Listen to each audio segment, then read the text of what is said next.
Ona görə ərəb ədəbi dilini öyrənməyə vaxt sərf eləmək lazımdır. O birisi ləhcələri ünsiyyət vasitəsilə öyrənmək mümkündür.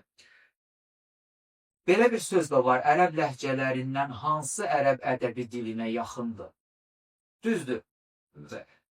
Mən təcrübəsiz vaxtlarımda eşitmişdim və yaxud da oxumuşdum ki, Şam ləhcəsi daha yaxındır ərəb ədəbi dilinə. Sonra gördüm ki, yox, İraq ləhcəsi daha yaxındır ərəb ədəbi dilinə. Sonra ərəblərin özündən soruşanda gördüm, hər ərəb deyir ki, bizim ləhcə ərəb ədəbi dilinə daha yaxındır.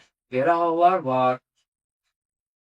Amma maraqlı burasındadır ki, elə ləhcə var ki, o ləhcəni bütün ərəblər başa düşür. Elə ləhcə də var ki, o ləhcəni ancaq müəyyən ərəb ölkəsi başa düşür. Mə hiyəl ləhcə alə səbilil misal. Yəni, hasəbə rəyikum əntum. Mə hiyəl ləhcə əlləti yəfhəmuhə cəmiyyəul ərəb. Mən yuridu ən yücibə alə həzə sual liyərfə yədəhu. خارجية. أنت تفضلي مريم. خليجية. خليجية، لهجة الخليج، العرب كلهم يفهمونها. لماذا؟ يعني لا يوجد أي فكرة ولكن أسمع كثيرا هذه الكلام. نعم. أكرم. اللهجة المصرية اللهجة وبعضها الشامية. لماذا العرب كلهم يفهمون اللهجة المصرية؟ ما السبب؟ لأن مصر أكثر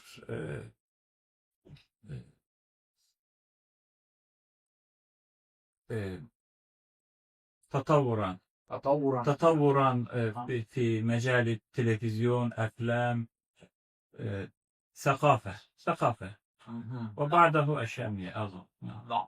بعضه ممكن خليجي. نعم. من عنده فكرة أخرى؟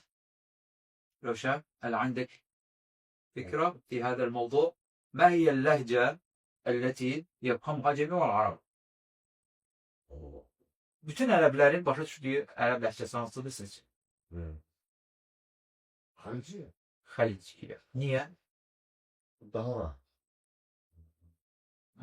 Sizcə rahatlıqdır mı burada əsas? Burada Körfəz ərəblərinin danışdığı ləhcə, biz buna ləhcətül xəlic deyirik də, çox rahatdır, çox asandır, çox başa düşüləndir. Misir ləhcəsi isə kifayət qədər ərəb ədəbi dilindən uzaqdır. Çünki orada təkcə sözlərin dəyişməsi ilə iş bitmir. Orada hərflər dəyişir. Məsələn, qaf hərfi ə kimi tələffüz olunur. Məsələn, sən mənim ürəyimsən demək istəyirəm ki, əntə qalbi ərəb ədəbi dilində. Amma misirlər deyir, əntə əlbi deyir. Əlbi. Cim kim mesela? Cim, gim məsələsi var. Yəni, sözlər dəyişdir. Amma buna baxmayaraq, bütün ərəblərin başa düşdüyü ləhcə, Əkrəm müəllimin də dediyi kimi, Misir ləhcəsidir. Amma səbəb Misirlilərin daha çox oxuyub yazan olması ilə əlaqədar deyil. Nə də Xalic ləhcəsinin başa düşülməsinin əsas səbəbi onların neftinin çox olması deyil. Bəs nədir? Bu televiziya vasitəsi. Hardasa 20 il bundan qabağa qədər o əyləncəli televiziya proqramları olsun, seriallar olsun, bunların böyük əksəriyyəti, özdə ən keyfiyyətliləri məhz Misir tərəfdən ixrac olunurdu. Və Misir ləhcəsində ixrac olunurdu. Fikir verin, biz Türkiyəlilərin dilini daha yaxşı başa düşürük. Amma ömür boyu Azərbaycanda yaşayan bir Türkiyə ilə, Azərbaycanlı ilə ünsiyyət qurmamış Türkiyəli Türk bəzən onu başa düşə bilməz. Çünki eşitməyib baxa Azərbaycanca sözlər. Və bizdə hardandır bəs bu Türkiyəlilərin Türkçəsini daha yaxşı başa düşmək qabiliyyəti bacarığı? Televiziya.